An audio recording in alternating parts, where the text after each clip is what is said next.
like that, yeah. I like that, yeah.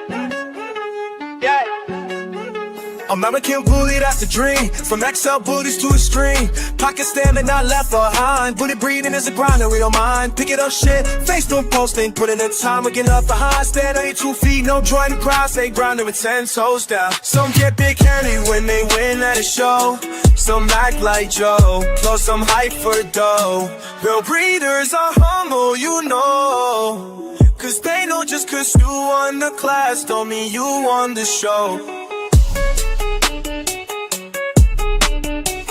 What's going on, guys? Listen, if you have not hit up on the QBN contest playlist, you really don't know what you're missing. We've actually updated the prize. First prize, you're gonna get a full week's paid vacation right here at the Cube with me, my dogs, and my yard.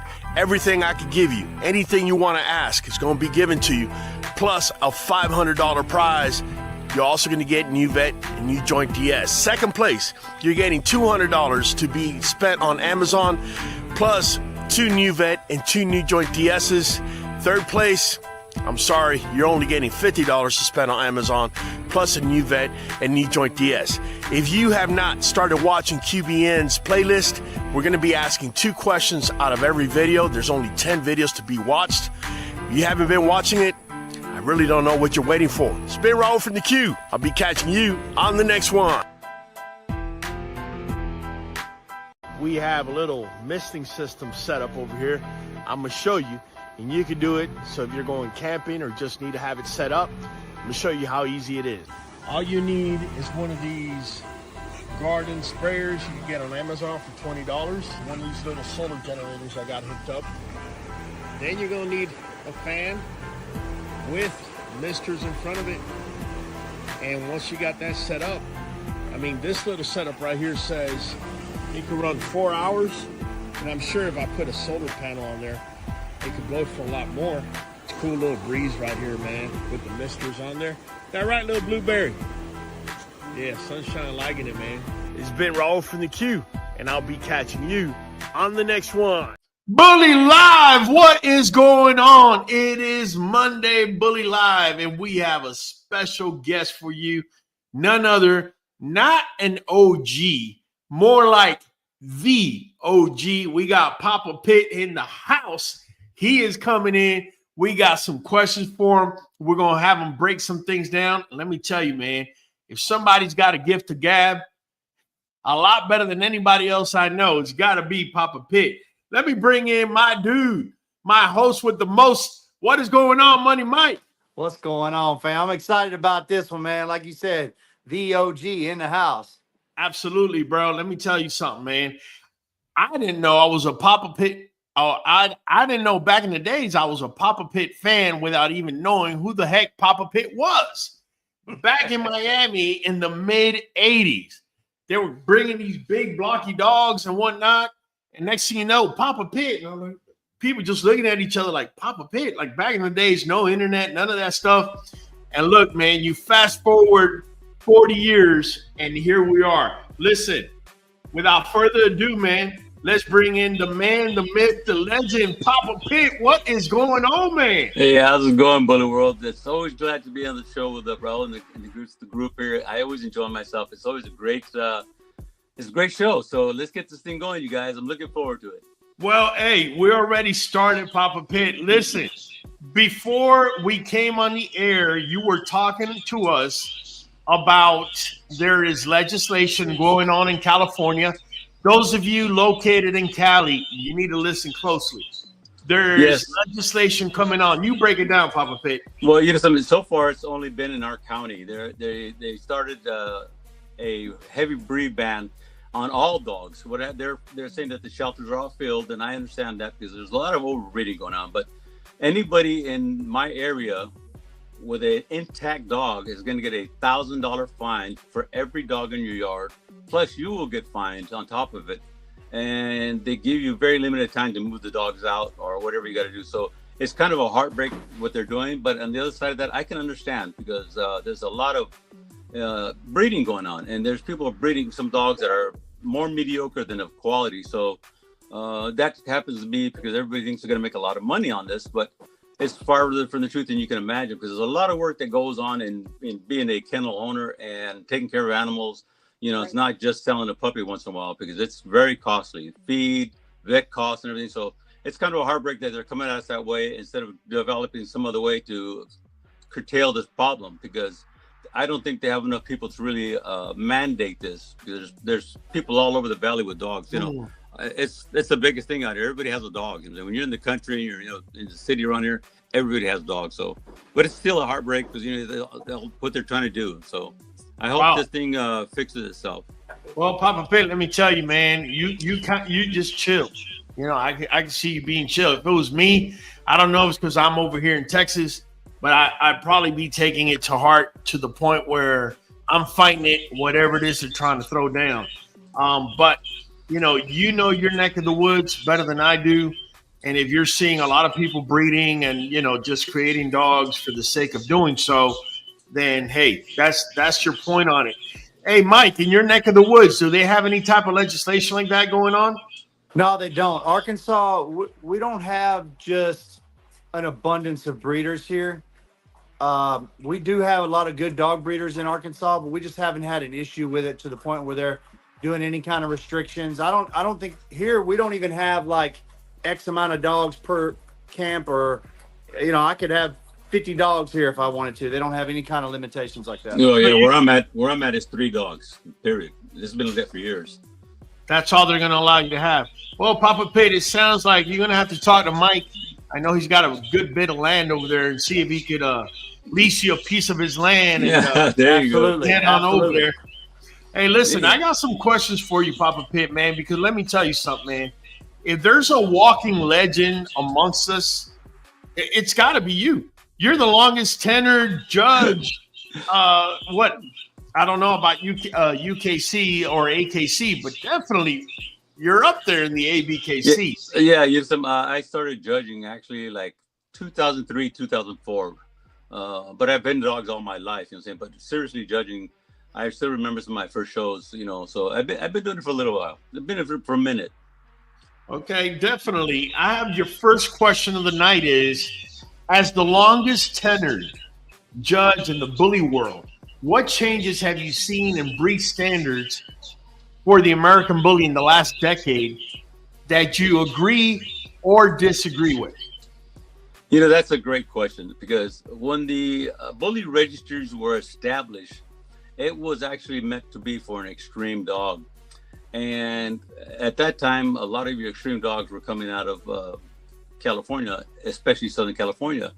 So then all of a sudden they started bringing a lot of people that were, well, in progression, when the shows that first started happening, there were just the males on one side, females. Then it became very competitive, and I was very involved on developing a lot of stuff that you see in the show ring today. And I didn't reinvent the wheel. A lot of stuff I took from other registries that was going on, but I knew it was coming in the American Bully, because if anybody knows, this has to be the fastest growing breed in the history of any kind of canine.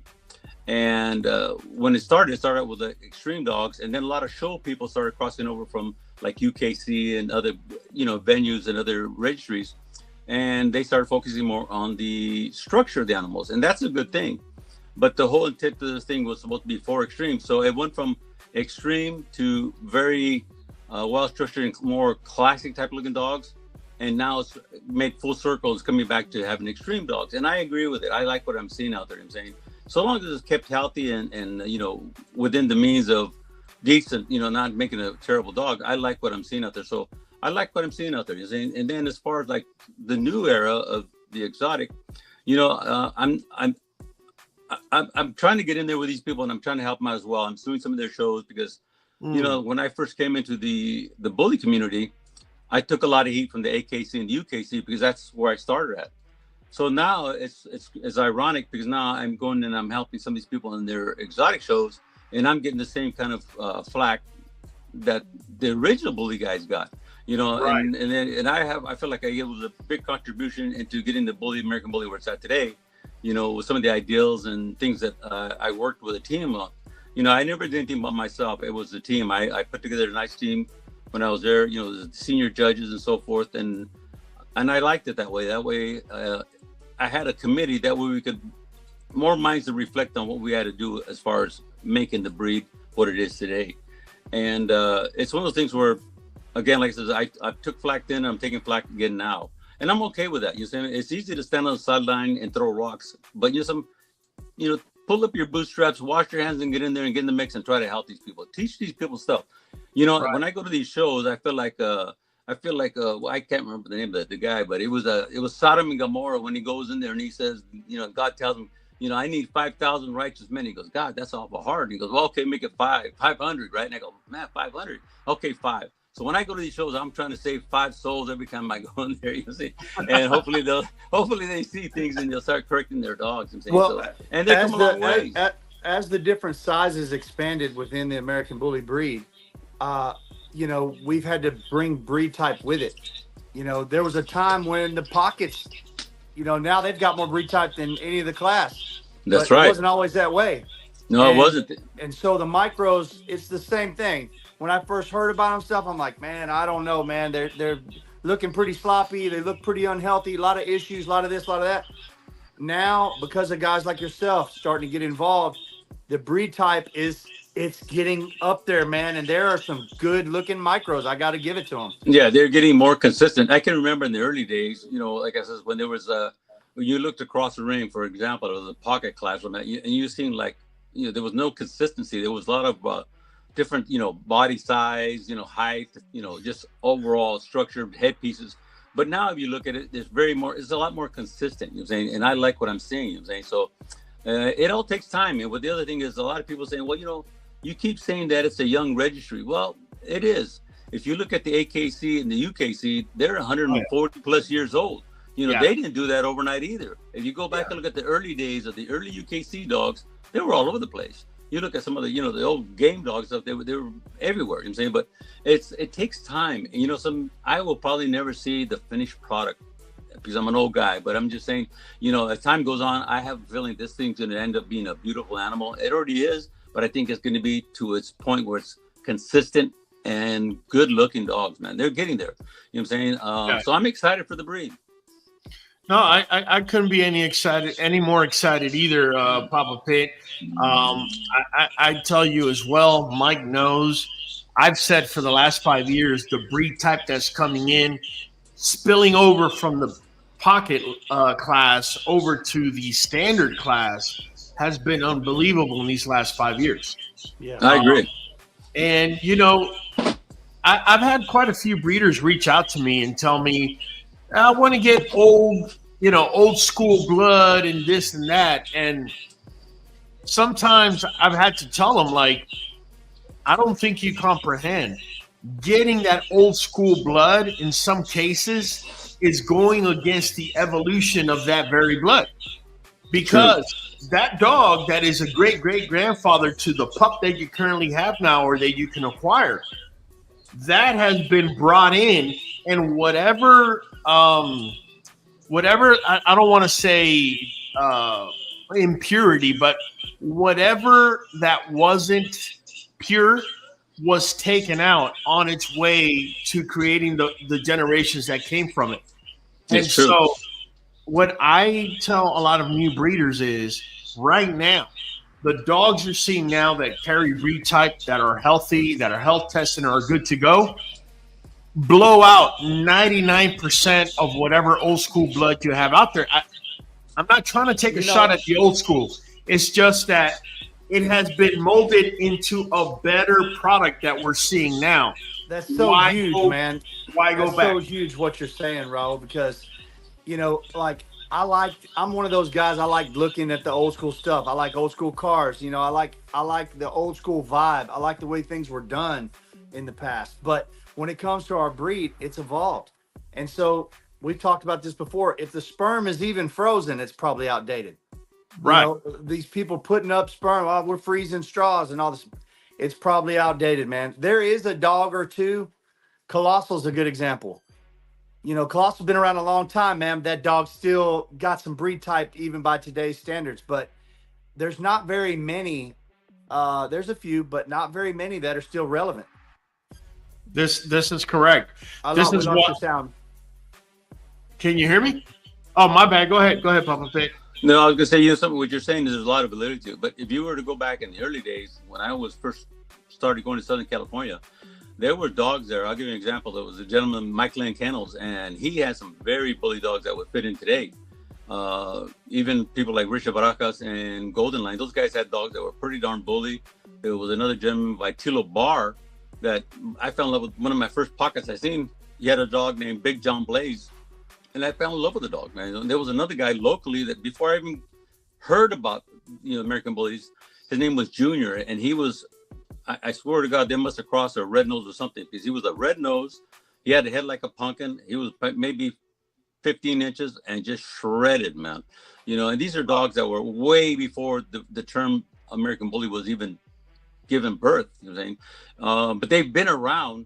It's just like, but what you're saying is true. There was not consistency, but there are, and you're right also saying by saying there was a few of them that could fit in today, and you're absolutely right.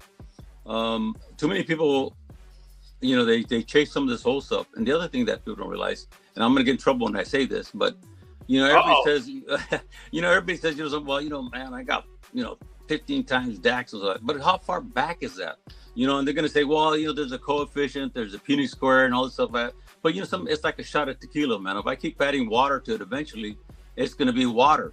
It's not going to have the same thing as old Grand Patron, you know what I'm saying? So it's one of those things where, and a lot of people will disagree with me, and I get it. But the thing is, though, after so many generations, that look has been refined and redefined, so yes. It doesn't carry the same strength as it did, you know what I'm saying? So the other thing is, and excuse my language, some people say, well, I got 10 times this and 10 times that, but 10 times a piece of shit times another. Damn! Put your glasses back on. Man, hey, I couldn't agree with that more, man. I'm sorry I had to put it that way, man. That is the right way to put it, though. And the thing about it is, there's been so many beautiful modifications to our breed type and to our breed, and so like there are some exceptions, like you said, like I was saying earlier, but for the most part, we don't need to be going back. We need to be moving forward. This is correct. I agree with you. I agree with and there's so many beautiful dogs out there right now. If you're looking for stud dogs, there's a ton of gorgeous stud dogs out there right now. You know what I'm saying? But again, like I said, they're out there. But my thing is, I think a lot of people neglect the females, because I think honestly, I think great females make the program, dude. You know what I'm saying? We both Without agree the girls, with you. man, you ain't making nothing, bro. You ain't making bread, man, if you ain't got the girls. Hey, Blueberry, Lee Foster saying Blueberry's the best pocket I've ever seen. I got news on Blueberry. Today we got blood on our girl. And today Blueberry lost his virginity. So hey, all right, we got things going in the right direction. Papa he is Pitt, a beautiful dog. I have this question for you. Okay. What's the biggest controversy you've witnessed in dog showing, and how has it impacted the bully community in your view? And as far as the biggest controversy in dog showing, it was the establishment of the American Bully. People thought that this was the craziest thing ever. It was never going to take off. They thought it was just a fad, some kind of a joke. And guess what? It's here today. It's probably one of the breeds that has grown. They got to be in the history books and the record books. For the fact of the matter, it grew so fast that it was a rocket ship. So I think that is the biggest controversy in the dog world. You know what I'm saying, and I think it's not over. I think it's going to keep progressing, and there's going to have spin-offs of this and that. So I think there's a lot to come yet. Okay, I agree with that, man. I agree with what you're saying, in that we have only seen the first evolutionary stage, I want to say, of the American Bully, because we're looking for stability and for everything to gel in all the classes. The American Bully XL is still not there. There are some American Bully XLs that look phenomenal. Don't get me wrong, but we're still across the board. We're just not consistent. We're putting a lot of pride behind the American Bully. It's becoming such a patriotic thing. It really is. It's an American dog. It's like the American Bulldog. It's something that people can get behind. Like, if if you're a patriotic type of guy and you got a flag up and you got these different things, well, you probably got an American bully somewhere. I mean, it's becoming something we do in America. We get behind that American bully. So I love that, man. It's been a controversial ride, like you said. Oh, it has been. Just for the record, though, you guys, is that the XL is not a new breed. Everybody, a lot of things. I think today's American bully, the young people today, I think they're in this belief that this is a new breed, and it isn't. All these dogs you're witnessing have all been around for many, many years. Including the pocket. I mean, there was people that were brewing pockets. I can remember I don't know if you've ever seen a magazine called Dog World, I think it was called. It was in all the pet stores, and I remember going there looking at ads, and there was a gentleman, and I can't remember the name for the life of me, but he advertised them as apartment pit bulls, and they were basically pockets. They were tiny little dogs. This was years ago, man. Like back in the 70s. Marketing. Yeah, you know what I'm saying? I mean, I was so all my life I've been fascinated with dogs, and then same thing with the XLs. There was a place back in the day. It was called Land of the Giants, and I believe they were around in like 1984. I believe it was. There was a lot of good breeders. There was June Barragdo. He was Butthead. There was Cel Cervantes with Blue Generation. Omar Ross with Dagger, and I cannot forget Oliver De La Cruz, and today's his birthday. That gentleman is awesome, man. He had a dog by the name of Chevelle, and to give you an idea what this dog was like, and you go to his yard, and he had in his back, it looked like a lion's cage. It was not even like a kennel like today, right? And this dog was a monster, man. You know what I'm saying? He was just huge, you know what I'm saying? And he was heavy into the weight pull and stuff. But if you ever get a chance to meet Oliver De La Cruz, he's one of the forefathers. Man, the guy is just so awesome. Such a humble man. And I really admire that guy. You know what I'm saying? And I cannot forget Eddie Lomeli of, I believe it's, what is his name? I can't remember his kennel name. God, it breaks my heart. But he is another guy, and he's still in it today. And in fact, he was one of those guys that involved a lot of, like, for example, football players and rappers, and this was in the early times. He was doing all that, you know what I'm saying? Right. And then what was another guy? There was a guy, I think it's Jose Lucero. He had a dog named Caribou Blue. Beautiful dog, man. I've heard of him. Yes, I mean, just amazing dogs. A lot of these dogs have been around for a long time. And the sad thing is, I wish somebody would put pen to paper and go to Southern California and write the book of the history of this breed, because it's going to be lost. And there's going to be people that come around and try to lay claim to it when they had very little to do with it. I mean, some of them out there grow and stuff like, but there are people that are down there. Blue Line Kennels, Eddie Lomeli. There you go, Blue Line Kennels. And like I say, these guys are all these guys are the forefathers of what you're seeing today. And it's a shame that some of these people will be lost. Same thing with Gray Line. There's a lot of dogs at the time before the bullies. The big dogs were in fashion. That was the whole thing about when they started making American bullies. There was more big dogs than there was the little guys. So with the evolution, the pocket became very popular. Wow. So let me ask you this. When was the first time that you could think of, take us as far back as you can, when was the first time that you think you saw an American Bully XL or the equivalent thereof? Oh, God, man. Sheesh. It had to be, honest, got through that. It had to be right around, I want to say mid-'80s, maybe early 80s. Like I said, I've been in love with dogs forever. And I used to go to you're going to laugh, but I used to go to the SPCA because that's where they had the dog shows, right? And I got to see some really amazing dogs. There was a gentleman that came up with a dog there that was just a freak, man. And this, like I said, this was 100 years ago, man. I mean, it was a black gentleman, and the dog was, I swear to you, man, he had to be 150 pounds, man. It was just a monster of a dog. And now, with the evolution, you're seeing the Brazilian people come out with a monster pit. And I had the opportunity to travel to Brazil and see some of these dogs. And I'm going to tell you right now, man, they are doing an amazing job, you know what I'm saying, with what they're doing, you know what I'm saying? And again, these are big dogs, man. And I had the privilege of, maybe 2 years ago, I judged a show in the UK. And believe it or not, they had some really nice XLs. But the problem is that they were a little hot. Their line over there was a little more sensitive, I should say. You got to be real careful around them because these dogs were very aggressive, to be honest about it. And I think they were trying to use the old mentality and keep that gaminess in there and get the size. And we don't need the gaminess no more. You know what I'm saying? So it's one of those things where I think we need to be more established on a family-oriented type dog. And things. So I couldn't agree more. I think they're a little.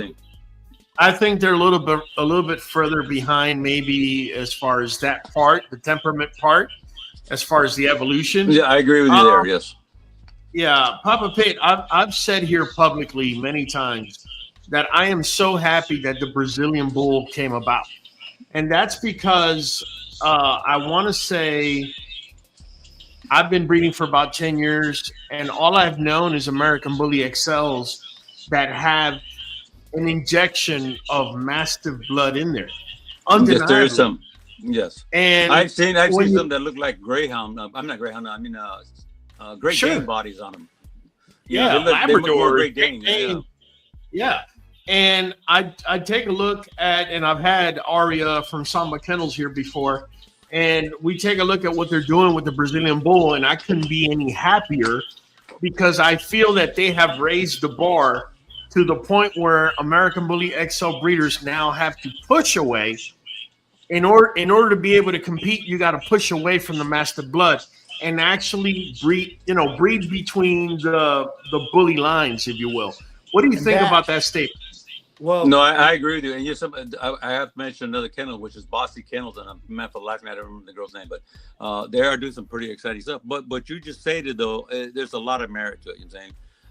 And the other thing is, for a little while there, some of the first XLs coming to the show ring were a little too gamey looking. I shouldn't say gamey looking. They're more terrier. You know what I'm saying? They didn't have the mass and the chest and the bones of it, but they're coming around. There's been a couple of them that I can remember that were just amazing. Big dogs, very correct, clean dogs, and monsters, man. There were really some really nice dogs out there. Yeah. Most definitely.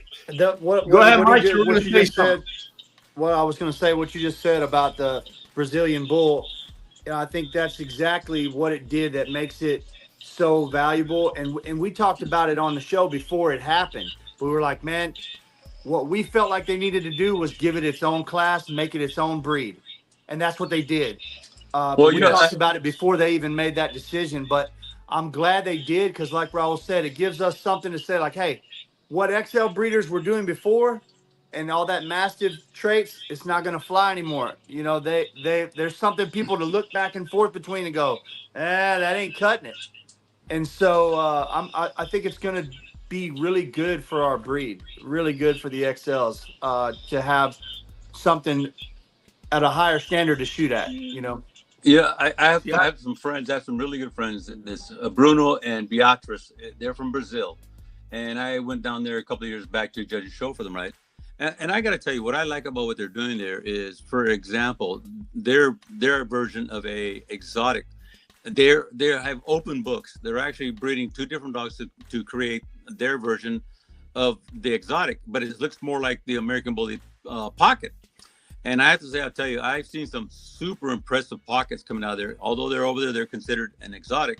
But the thing is, they're having open books. And what I say by open books, so people understand, is that they'll take, for example, they'll take an oldie bulldog and breed it to an American American Bully female to create this look. But the thing is, though, it's policed, it's regulated. So you just can't get anybody to this. You have to be, watched over by their standards and their rules and by their referees. And what they're getting, honest to God truth, is amazing animals. You know what I'm saying?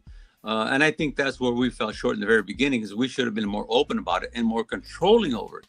And I don't, if that was the case, I don't think we would be all over the place. I think it would have been more consistency and tightness.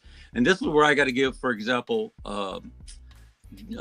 Jamie Sweet credit, because Jamie Sweet, she does F1s in the beginning of her shorty bulls. But the thing is, though, she policed it. That way there was consistency and control over what was going on. And I think she did an amazing job to create that breed. Yeah, she's a beast, man. There is no denying that. She is a legend in the shorty bulls. To go on what you just said, do you think that we lost control over it? Because when they were building it, I don't think anybody, and this is not me defending them, but I want your opinion. do you think maybe it just caught fire and took off so big, so fast that they didn't think it was ever going to do like it did? Because, you know, we talked a minute ago about how explosive it was in the beginning. Like it became this huge deal. Yeah, And it's global within a matter of short years. yeah, It was and I don't unbelievable. think, honestly, Papa Pitt, I don't think they foresaw that enough. You know, now looking in hindsight, it's kind of like, man, they should have regulated more, and I agree with that. But I think kind of what happened is it just took off so fast in so many different directions that they lost control of it. And this is why I said they should have had open books and controlled it. You know, there was, for a minute there was, you're right, there was a lot of inconsistency, you know what I'm saying? But as if you look at it today, the consistency is becoming more cookie cutter, and that's what we're after. So Yes. I'm really, like I said, I'm really happy with the direction it's going. And this is why, you know, it's so important to get judges that are going to follow the books, you know, follow the blueprint, because, you know, these guys are the police of the breed. You know, when I was judging a lot, you know, earlier years, I would always tell myself, the dogs I judge today will be the breeding stock of tomorrow. That was a heavy, it's a really heavy burden, because you know why? Because if I pick a dog that is just terrible, and they say, well, Papa Pitt said this dog's a champion, I'm going to breed him, right? So it was, to me, I took it very seriously, and that's what I'm saying. The dog that I champion today will be the breed stock tomorrow. So it was one of the things that I was always aware of what I was doing in the ring. Always remember, because I knew I had a big role in projecting the future of this animal. So it's one of the things where to this day, I still take it very serious. When I step in the ring, whether it's an exotic show, you know, a typical American Bully show, and I judge game dogs, I've judged American Bulldogs. I've done just about every bully breed you can imagine. And when I go in that ring, I take this very seriously. You know what I'm saying? It's one of the things you've been a leader, and you have been Forever. Since the beginning, man. You have been setting the standard of these judges for exactly the reason you just mentioned, man. You have taken a lot of pride in your work, and you are known for being the truth when it comes to picking by breed type and thinking about the betterment and the future of our breed, man. And kudos to you for doing that so long ago all the way to now, because you have single-handedly changed the game, period. The whole show ring and everything. The invisible hand. Yeah, I agree with that. I appreciate that. And since we're on the topic, I must ask you, for new breeders, what are the top 3 mistakes you see with American bullies, and how can they avoid them? Well, you know, something that's a great question. And the mistakes they make, believe it or not, is lack of doing some real serious research. You know, it takes time. You know, if you're going to get into this breed, I would say, you know, the second thing is being in a rush. But the first part is learn, because you know, because the more litters you see, the more you'll develop an eye of what you're looking at. And when you first get into this, the only thing you want to do is you want to get the first fat, fluffy puppy and take them home. You know, and right. it doesn't work. And the other thing is, money burns holes in their pocket. They just can't wait to give that money to somebody. You know, it's one of those things where, again, I think take at least a year to really study, understand what you're looking at, and see as many litters, go to shows. That way you can see the different dogs, and you'll find what's your flavor, and stay with it. You know, don't jump on the next fad. You know, stick with something and work with it. But the thing is, you really have to develop an eye. Even with judges, when I'm training judges, it takes time, because, you know, to watch a judge, sometimes you'll get a new judge, right? And he'll have his lineup of his final picks, right? And there's no consistency in that lineup. And you see a seasoned judge, and every dog, no matter whether it was a standard, a pocket, or an XL, there'll be a consistent look amongst those dogs in the lineup. You know, that takes time to develop that eye. That does not happen overnight.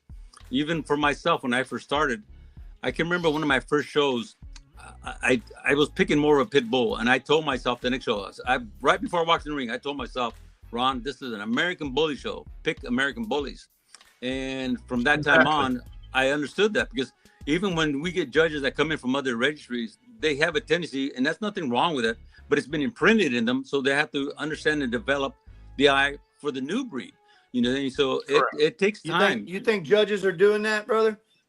You know, the good judges are, you know what I'm saying? But the problem is, so. but the problem is with judges right now is that there are too many. I shouldn't say too many. I enjoy the shows, but there's a lot of shows going on, and they're establishing judges that honestly they don't understand structure or a good soundness and health and stuff. And a lot of these new judges, they're just going by preference or what they like, and a lot of times it's a fun show or maybe, but at the same token, a fun show is just as important as a registry show.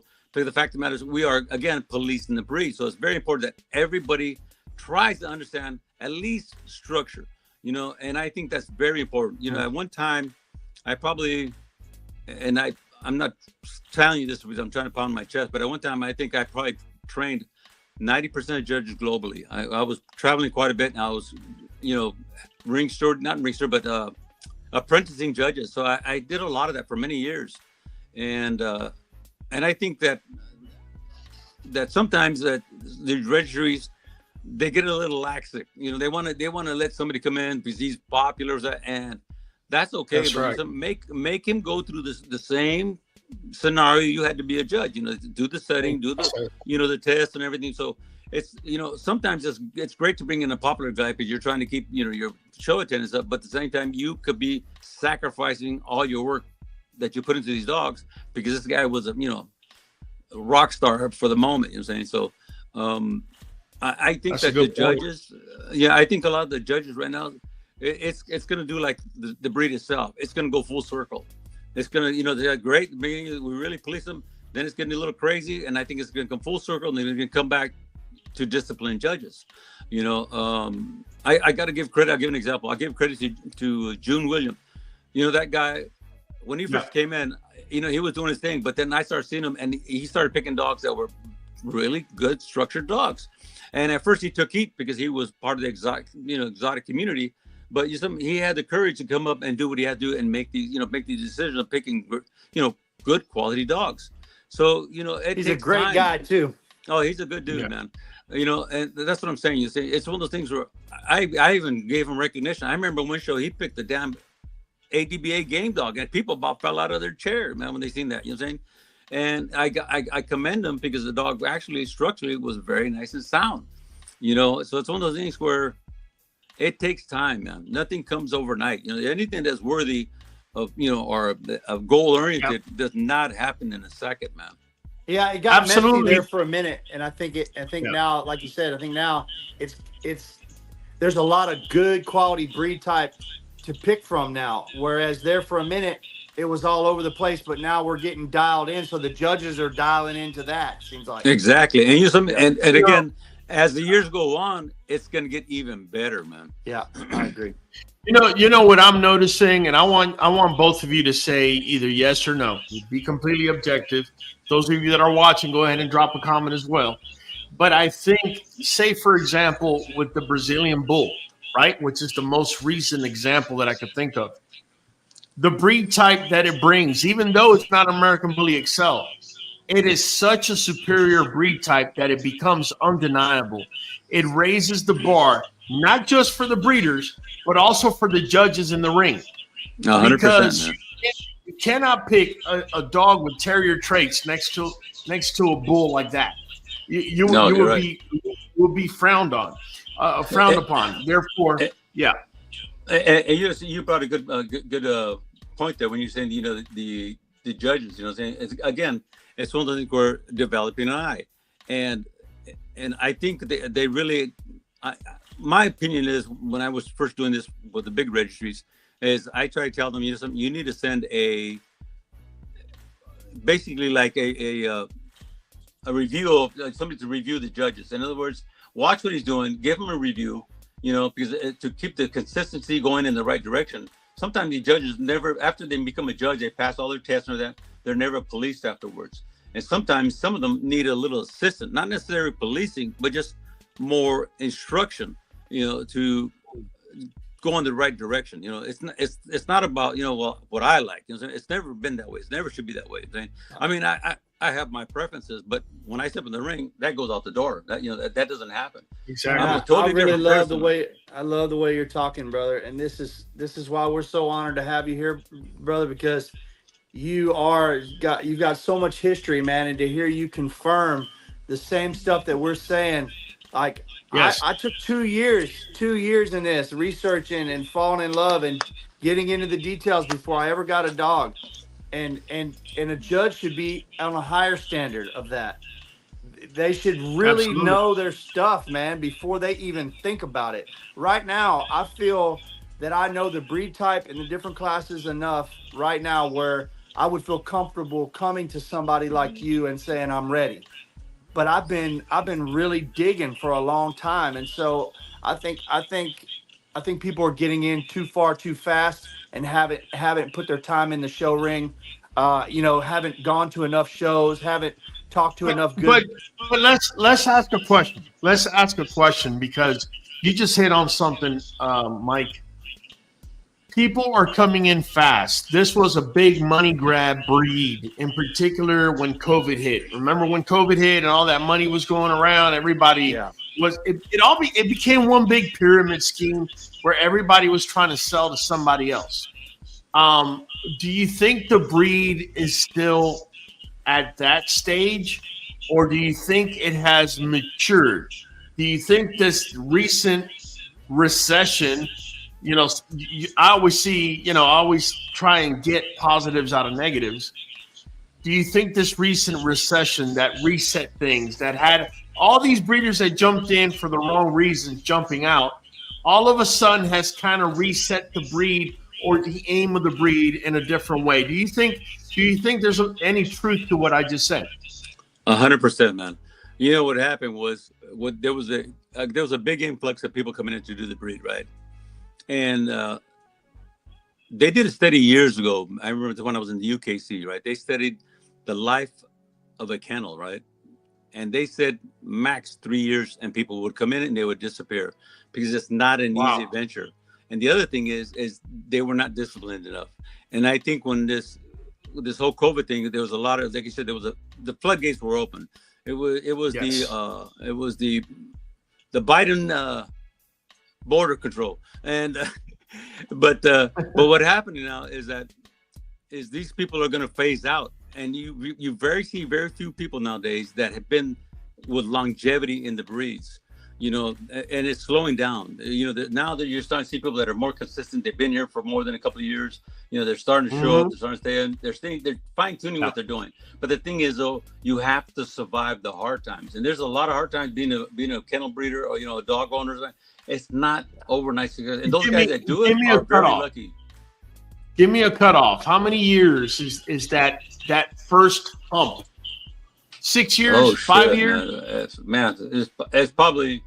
I think if you can make the 6 years, you're doing pretty good, man. Because a lot of them fall out, man. So would you agree? I got one for you right here. To me, and I know Raul agrees with me that it was genius, and the timing of it blows my mind when I really factor it in. But how do you think the premium pedigree option and what that's bringing to the table right now at this time, was where you said where some of that floodgate stuff is settled down. It's getting down to the breed type and the stuff. And now right then at that moment, the premium pedigree is available where these dogs can be held at a higher standard and be worth more and stuff like that. Do you think that was a good move? Marketing wise, I think it is a good move. Okay. But the thing is, it's such a hard thing to do. You'd be surprised how many years the AKC and UKC have been trying to push health testing and stuff. You know what I'm saying?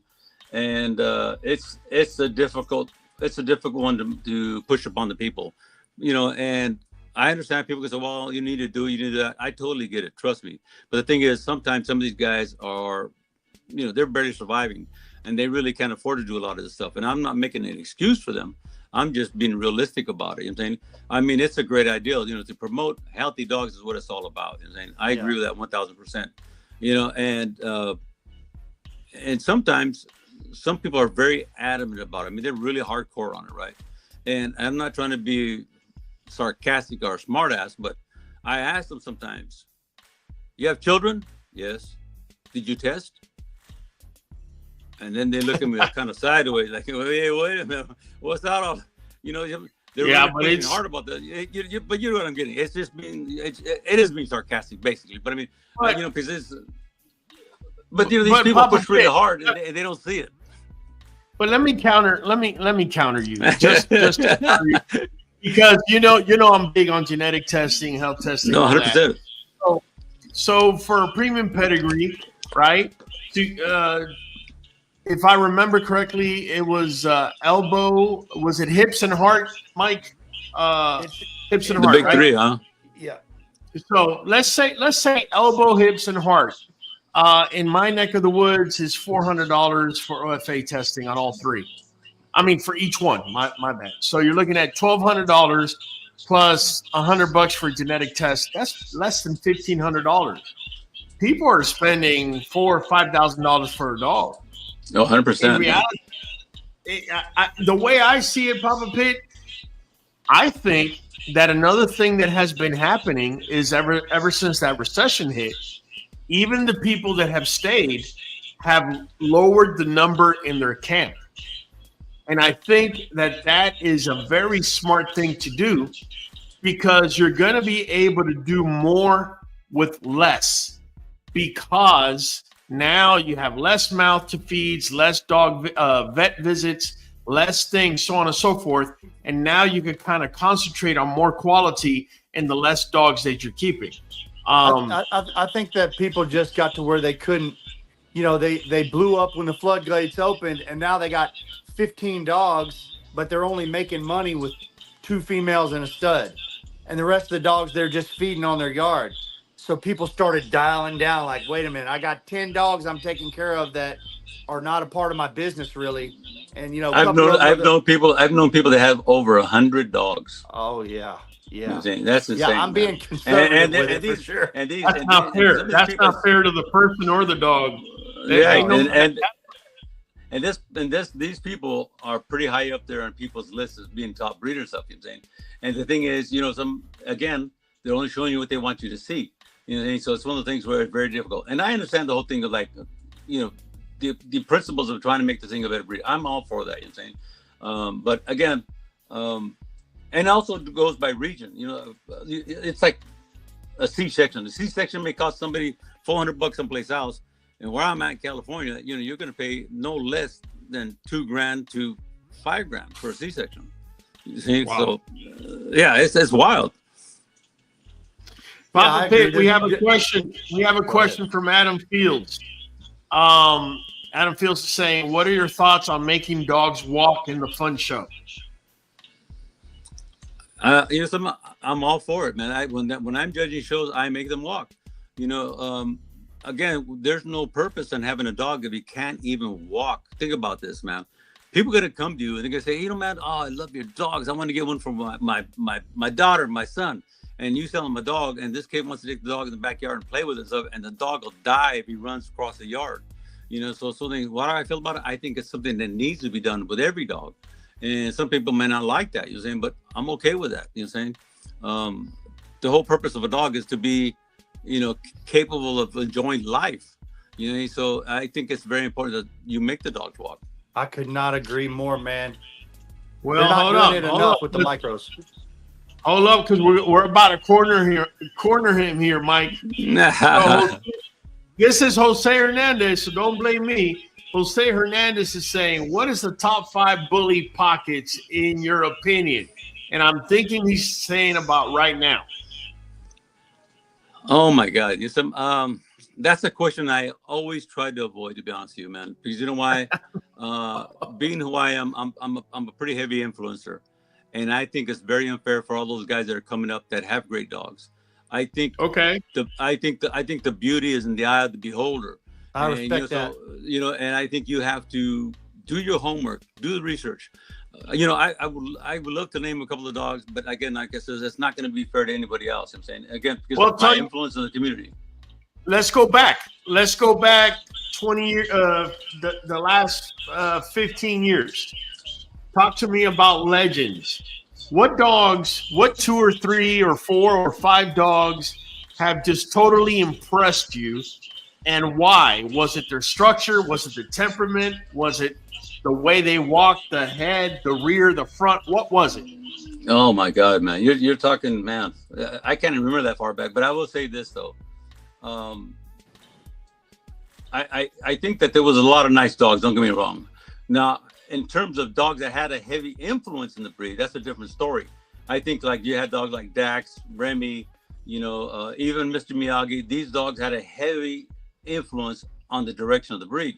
And there was a lot of great gaudy dogs that were added into the programs to get the size, because, there was Razor's Edge, and Razor's Edge was a very nice dog. Don't get me wrong. But when they started getting the size on them, they had to go and infuse these other dogs into the bloodlines to get that massive size and stuff. And man, I could tell you, I've been, like I said, pit bulls, Amstaffs, I handled them all.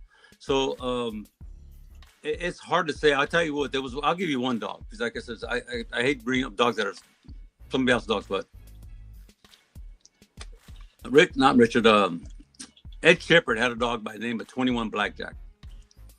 And the dog was, you had to see him in person, because the pictures don't do these dogs any justice. This dog was massive, beautiful, man, tight feet. An amazing animal for a show quality dog. I'm saying very, very beautiful animal. So he's one of those few that really stood out to me that I can remember to this day, that I thought, like, man, what an amazing dog. And that's when I was in the UKC. And basically he was like a UKC dog, but he was like all of 85, 90 pounds. And the UKC standard was like, I think it was like 68 pounds. So these dogs were like pushing the envelope big time. And that's why the UKC had to do an amendment, because too many of the dogs were getting more like the American Bully. So they put a stipulation in there that anything that was overdone was going to be rejected in the show ring. But there was another dog. He was a UKC dog. His name was Gunner. It was Gaff's smoking gun.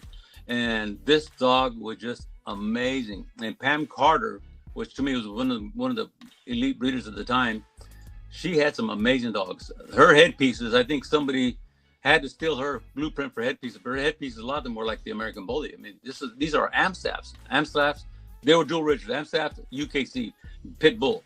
And she has some very impressive dogs. And today, there's some really nice dogs coming out. Honest to God truth, man.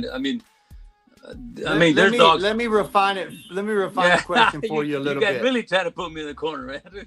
What is your favorite male that you've produced and your favorite female that you've produced? Oh my God, man. Wow. There you go. My dog that I really love, man, and I had some really nice dogs, man. But if I'm going to go back in the books and look back, I'm going to say it was Porky. Porky was amazing, man. I mean, he was a dog that was a little before his time, I want to say. You know what I'm saying? And I can show you pictures of the dog. I mean, he's just an amazing, beautiful animal. In fact, when they first started coming out with the head, they made these big head sculptures. I don't know where mine's at. I have put away, but these sculptures of the American Bully for the shows, they were given these. They were big. They were they looked like bronze, and they commissioned an artist from Spain to make them, and they used my boy's Porky's head for the blueprint. And man, I tell you what, I miss that dog. I wish I would have collected him. He was actually the grandson to Corrupt. And just an amazing animal. And then one of my girls was Perfina. Perfina was Papa Pit Bully's trifecta Perfina. And man, the girl was stunning, man. Just another girl that was. And what's crazy, when you get dogs that are very correct, it kind of takes away from the bulliness. If you see a picture of a dog that's really super correct, you can say, well, he's just a pit bull or an Amstaff, until you see him in person. Because for some reason, the dogs that are structurally sound with good angulation top, and they don't look as bully until you see them in person. That's how you get the true impression of them, because they're very deceiving when you look at pictures. Now you see a dog that he's sitting down all sloppy and he doesn't look good, and he's bullied. No, he's being lazy and he's fat, man. You think? That's the other thing people don't understand. They don't understand that fat is not bully. You know what I'm saying? It doesn't work that way. It's a balance. You know what I'm saying? I agree. Definitely. Man. We got G-Line. He said, what up, what up, what up? He says, I'm coming up on my 5-year breeding kennel anniversary, and it has not been easy, but thank you, Raul, for being my guiding light. So, Papa Pig. Wait. That was a personal plug that you're doing. Come on now. No. Listen. What I wanted to say to you, Papa Pig, since you've been doing this a lot longer than me or anybody else on this set, how important is it for you to leave a legacy And I'm not talking about the dog production. I'm talking about you being able to touch people at a personal level, take them, to be able to see things that it's right there in front of them, but without you, they could have never seen it. Talk to me about that. Well, first of all, I'm going to say I've been a stalker, and I've been stalking you for a while, and I told you that when you first started talking to me. I've watched you, and you were one of those people, believe it or not, you are leaving your legacy. When you're gone, your podcast and you're doing, man, it's going to carry on. That's and right. I feel like if I were to go tomorrow, I think I left a very indelible impression to the bully community. And the way I did it was not being a breeder. I never considered myself to be one of the big breeders. I've had beautiful dogs. My thing was I was an educator. One of my favorite sayings is you never taught a lesson with a sharp tongue. And I could tell you stories where I mentored and corrected people right in the middle of the ring, and they became lifetime followers. And to this day, they'll thank me when they see me, or, something about a dog. I helped them get past, an injury or something. And I think my legacy has been that I've been an educator and I can communicate with anybody. I enjoy what I do. I love the people. Without the people in this community, there would be no Papa Fit. And I feel like thank you is such a small, minute, way of saying I'm grateful to you guys, man. And I mean that sincerely, man. I would have never seen the world if it wasn't for my community. And I love them, and I would do anything for them. And I got people that call me all the time and do what I got to do. And I think that if you want to be somebody in this community, be open, share what you know. But the thing is, at the same token, don't take questions personal. I see people that get asked questions, and the minute they catch a sensitive nerve, they get angry or they lose a little bit of control and they push that person away. I can give you a story. There was a person that says, I'm not going to show my dog under Papa Fit, because I said something to him and it was kind of nasty and derogatory, blah, blah, blah. And so one of the guys over there says, man, you don't know Papa Fit. He goes, you need to go in the ring. Well, he went in the ring and his dog won his class. And I believe he ended up taking best in show, because I'm not going to penalize the dog just because I got a beef with you or something. That's not my style, man. I'm not a confrontational person, first of all. I'm here to do a job, man. And I take it very seriously. My job is to make sure that I teach you something. We can teach a monkey to hand out ribbons, but to be a great mentor and a great judge, you have to learn communication. You got to learn how to talk to people. That's the one thing I did when I was training judges. I used to say, I taught them how to deliver the message, because it's very important, the message. When you go to a judge and you're in a show ring and you ask the judge, well, what's wrong with my dog? Oh, he's fat. That's a generic answer, man. Give him something with some meat and bones. Something, your dog is nice. I think you need to take a little bit away from him. Maybe get some training in there. Take him for walks. Get him in condition. And I think he's going to do well. And they'll walk away warm and fuzzy. You know what I'm saying? Sure. I think the worst thing you could do. Single-handedly, man, I think you've single-handedly corralled a lot of the judges internationally in the right direction, man. You really have left your mark as a senior judge, as somebody that's been, you're an elder to all those guys, man. You've been doing this so long, and your expectations has forever changed this, man. I got to tell you, it's so funny because the name Papa Fit, I did not baptize myself with that name. The way that came about is my early years in UKC. There was a girl there that I really admired, and I loved her like a daughter. Her name was Lee Schlosinger. And Lee, matter of fact, I got one of my first dogs from her as far as show dogs. Actually, I didn't buy it. My brother did. And my brother didn't realize he bought a dog in show contract. So they were going to come take the dog from him. And he said, hey, brother, help me out. So I sold the dog from him. So that's that part of the story. But the thing is, I would show up to these shows and I would get out and set myself up in my little pop-up, my chairs, my dogs. And then I'd go around helping everybody else. And Lee says, Ron, you always come in, you always show up early, you always help everybody unload their stuff. When it's all said and done, you go and you help them load up and go, right? You're like everybody's papa. So and she goes, well, I'm gonna call you Papa Fit. So bam, the name was born. And I owe Lee, for giving me such an iconic name. And it's so funny because it was the hardest thing ever for grown men would come and say, "Hey, man, what's your name, man?" So it's Ron. You know what I'm saying? He goes, "Well, thank you, man. I just can't call you Papa. It just doesn't seem right." Hey, I get it, man. I'm not your daddy like that. You know what I'm saying? It's just a nickname. You know what I'm saying? It's so funny. And the same thing with the hat. The hat is another story. The way the hat came about was I was doing a show in Hawaii, and I didn't realize that it didn't feel hot because I come from the valley, and we get 110, 112 here. It's like nothing. Over there, it doesn't have the same numbers, but the way the sun reflects off the water, it's like a magnifying glass on you. And I started getting a little lightheaded and headache and stuff. So they ran out and bought a silver, what was it called? Silver Surf or something. It was a surfing brand, and it was a little, what they call stingy brim, a little short brim. So I put the hat on, and they saved me from passing out in the middle of the ring. So the next show I go is in a little town called Pixley, California, and I show up, and I'm not wearing a hat, man. I'm there and I'm judging the show, and these people come over and say, "Hey, Papa, we want to take a picture with you." I said, "Yeah, let's take a picture. It's cool. Let's do it, man." "Well, where's the hat?" I go, "What do you mean, where's the hat?" He goes, "Yeah, where's the hat?" And my wife says, she already knew. She comes, my wife comes and he goes, she handed me the hat, so I put the damn hat on, and it never came off, man. You know what I'm saying?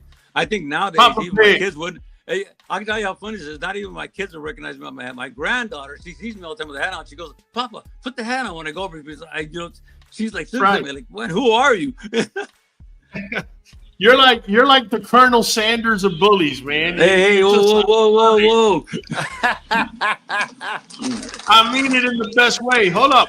We got Louis DeMille Graham. He says, "I need that question answered by the Papa," right? The question he is referring to is, "Papa Pig, I have a question. Do you think that the current American Bully breeder XL on down to the pocket should be functional and able to work?" Well, you know something? That's going to be a two-sided question. But for the example, the standard dog and the XL dog, yes, I think they can do some work.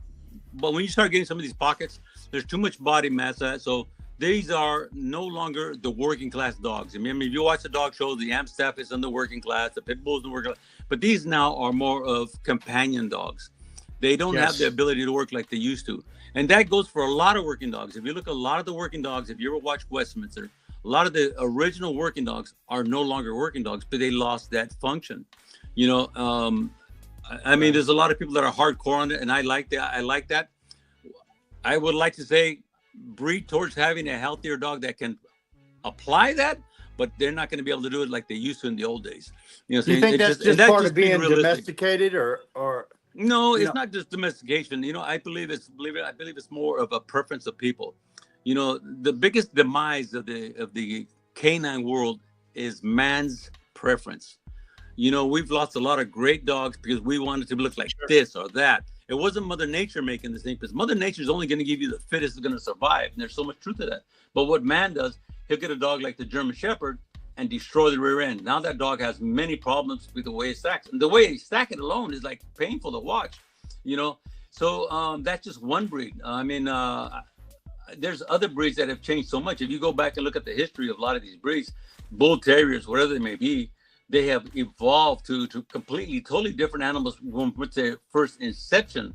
So they changed a lot. We just talked about that the other day.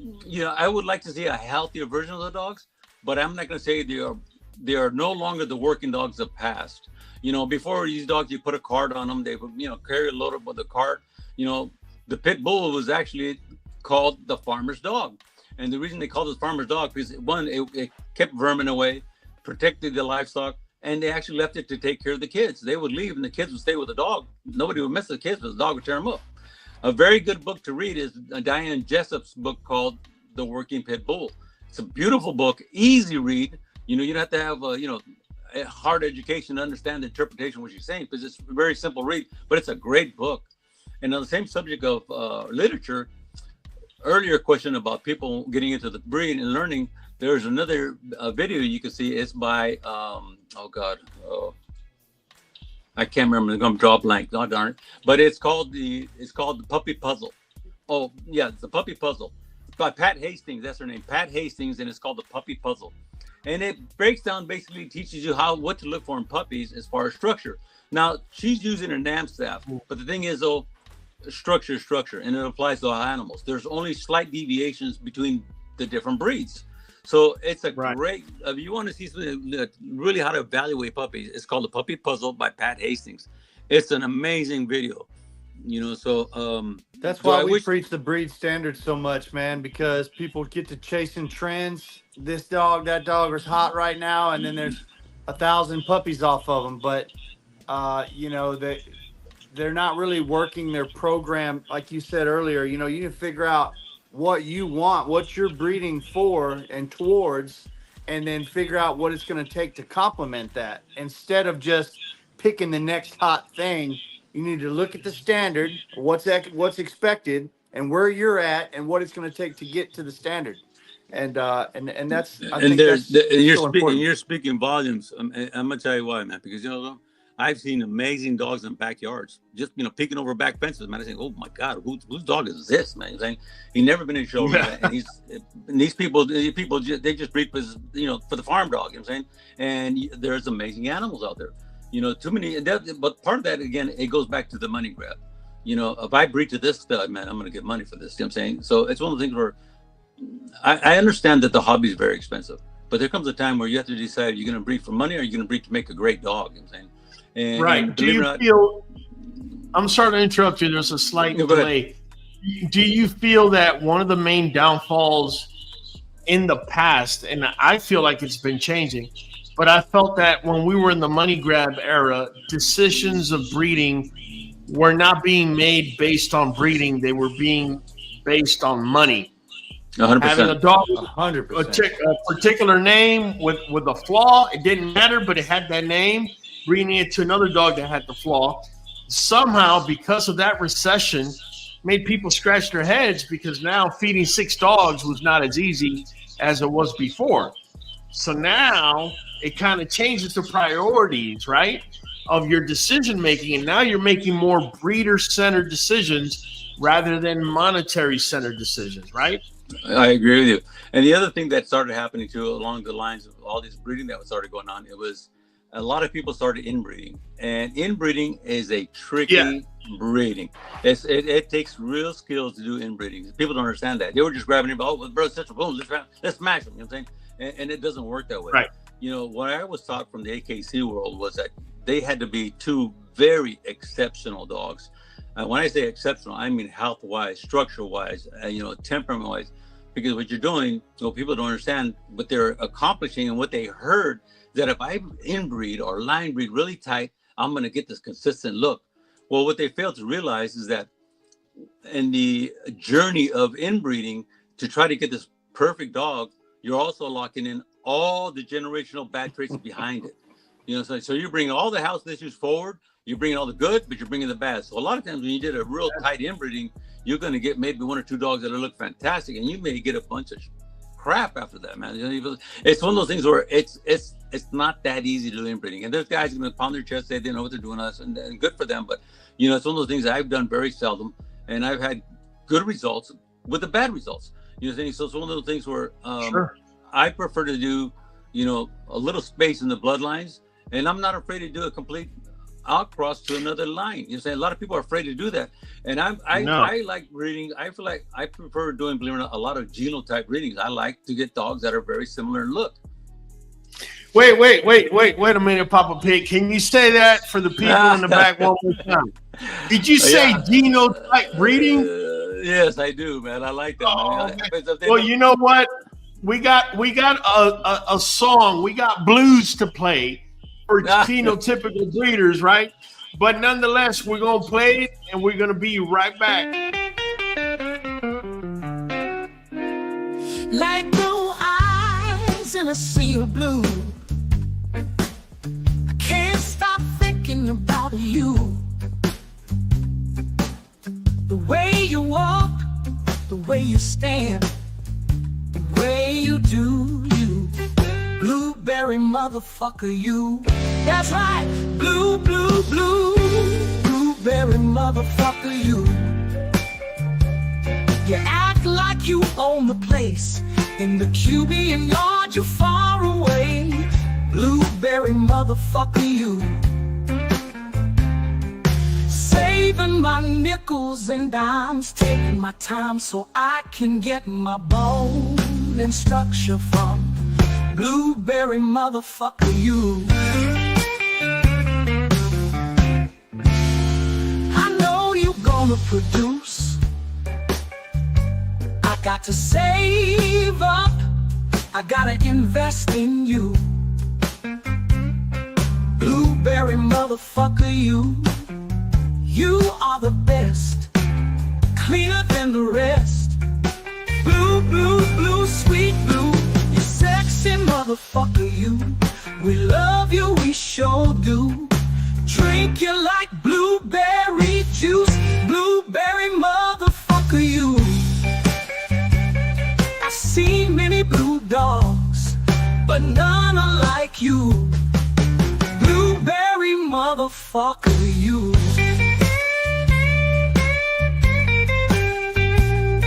You blueberry motherfucker, you.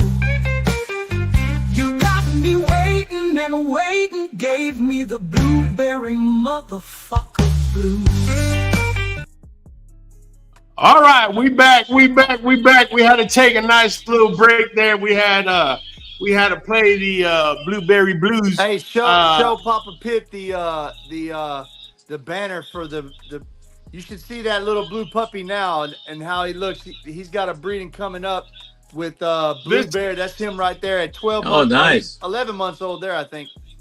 Very nice. Yeah, it's 11 months old. Here's the banner. We got Grim and Grand Champion Nala on the female side. And we got Brim's son, Hellboy, and Arco Bully's Tiny on Blueberry side. And today we had that. I say breeders have 3 special days. The day you see blood, which is today. I saw blood for the first time. Right? Hope and all that, which at this point I've been breeding for 10 years, so I always keep that on check. Secondly, the day the puppies are born, right? And I feel the third day that's also very important is the day you're picking who your keeper is going to be. I think picking keepers is the most important thing a breeder could do because it gives you the ability. Grand Champion production in your yard would be up there for me also, but that's just where my heart's at. I love the show. If you didn't know how to pick it, though, you wouldn't be able to pick it. You'll never have it. And that's where it comes developing an eye to pick your good puppies, man. You got to develop that eye. You know, sometimes I think we've all been guilty where we got a puppy and we thought like, I don't know. And then later on we're like, damn, I should have kept that damn dog, man. Yeah. I think everybody lives with one of those, man. It happens to all of us, but I do believe that the ability to pick is the most powerful because maybe I produced a litter, and if I'm at least able to pick the second best puppy out of that 10-pup litter, that we're not going to find out until 2 years from now if it really was the second best. I can always pick a puppy. That's another key thing is being patient. Yeah, I could always pick a puppy off of Michael's litter, and if I could get a second place puppy out of there, then maybe I can pick a second place puppy out of your litter. That puts me way ahead of the curve, right? So that's why I think that picking puppies is probably the most important thing that a breeder, important talent that a breeder must develop. Absolutely. Picking dogs, man, is tricky business. Listen, guys, it's been fun, but we have come up to our time limit. So let me bring in Kyle. Go ahead, Before we go off, I'm going to tell you something. I'm very excited. I'm involved in a new project that's going on, and it's the Royal Bloodline Registry that's coming up. And I've been working with my great friend, Larry Duran, and I'm excited about it. I know that there's a lot of stuff going on with dogs in different communities, but this is something I think would be really special and really nice. It's something that's new. It's going to come out. It should be happening soon. Again, Royal Bloodline Registry. It's going to be something that I'm so glad to be a part of. You know, I've helped a lot of registries, and and I feel like this has a lot of potential. So I just had to say that. So I'm going to say that, and I want to say thank you, Larry Duran, for allowing me to be a part of that. Well, definitely. And Larry, listen, we spoke a couple of months back. I know you may be watching, or at least you're going to watch on the replay. Larry, I already told you, whenever you're ready, this floor is yours, man. It's up to you when you want to come over here, okay? Just for you keep people, for you people that don't know Larry actually had the first American Bully registry. There was before any other registries, but it was short-lived. You know, he had some really serious family issues, so that, and praise God that everything turned out right. I'm not going to divulge what happened. That's his business, but it was very serious, and he had to step away and care for his family, and I admire him for that. But Larry was one of the first people involved with us. He's the one that made things happen, believe it or not. This guy had, like, you know, Linda Blair at his show. I don't know if you guys know who Linda Blair is. She's a movie star, The Exorcist, and he also had the infamous oh God, I'm drawing a blank. What's the dog trainer? Oh my God, my bad memory. Cesar Millan. Cesar Millan. He actually had Cesar Millan before he was famous anywhere. He was at the show. He was just barely coming into his own world when he was, you know, before the dog whisperer, that he had him there. So Larry did some pretty big things. In fact, he was on the Jimmy Kimmel show at one time when they had the show. I think it was that, or one of the Light Nation people. So he had a lot of influence that was doing this. Yeah, seriously. The guy had a lot to, you know, he's done a lot, and he's decided to come back, and I'm glad I'm be a part of helping him get this thing off the road, you know, so off to a good start. So I'm excited. I'm glad you brought it up. We're going to start our sign off. So we're going to start out with Mr. Hollywood, who loves them blueberry blues. Go ahead, Hollywood. Papa Pitt, don't forget, hang tight after we get done with this so we can talk a little bit. But I appreciate you accepting the invite and coming on. Much love and respect to you. So glad to have you on here and everything you do for the community. It's your boy Hollywood Holland, your boy in the back of the queue, and we're catching you on the next one.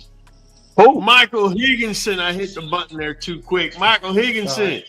Man, I want to say that tonight was an honor for me. Between Raul Fagundes and Papa Pitt, Ron Ramos, man, y'all are two of my biggest icons in this thing. And I look up to you both and what you've done and the legacy that y'all are leaving still to this day. I'm honored to be here, honored to be a part of it, man. It's Michael Higginson with Creekbank Kennel out of Arkansas, your co-host with the most, catching y'all on the next one. Papa Pitt, Ron Ramos. Oh man, you guys! Thank you guys so much, man. You know, I don't feel like I'm any better than anybody else. You know, I appreciate all the accolades, but I respect you all for allowing me to come on here, and I appreciate my followers. I'm saying, I get a little emotional when people talk like that, because, you know, man, it's something that I love and has been doing this forever. I wouldn't be here this many years, you know. You know, I started breeding dogs in 1983. You know, it goes way back, man. You know, showing dogs and so forth. So, I'm truly grateful to you guys. And again, like I said, you gentlemen on this program here, I appreciate you. Keep doing what you're doing, because you're helping this community grow in the right direction. So, with that being said, Papa Pitt Bullies, peace, and we'll see you show ring. There you go. Money Mike, man, you got me all goosebump and teary-eyed, man. Number love for you, man. Let me just say this. For you new breeders out there, make sure you find yourself an ethical breeder that's been around. Take your time in what you're doing. Hopefully you've watched this live all the way through, and you've been able to hear a legend, a walking legend like Papa Pitt, and the advice and the wisdom that he's been able to speak with. Guys, like we always do it every Monday and Friday at 8 PCST. They roll from the queue. I'll be catching you on the next one.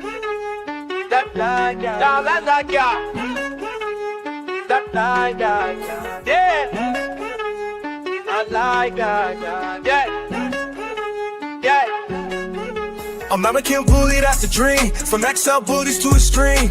Pocket standing, not left behind. Bully breathing is a grind and we don't mind. Pick it up shit, face don't posting. Put in the time, we get up behind. Stand on your 2 feet, no joint across. Stay grounded with 10 toes down. Some get big headed when they win at a show. Some act like Joe, blow some hype for dough. Real breeders are humble, you know. Cause they know just cause you won the class don't mean you won the show.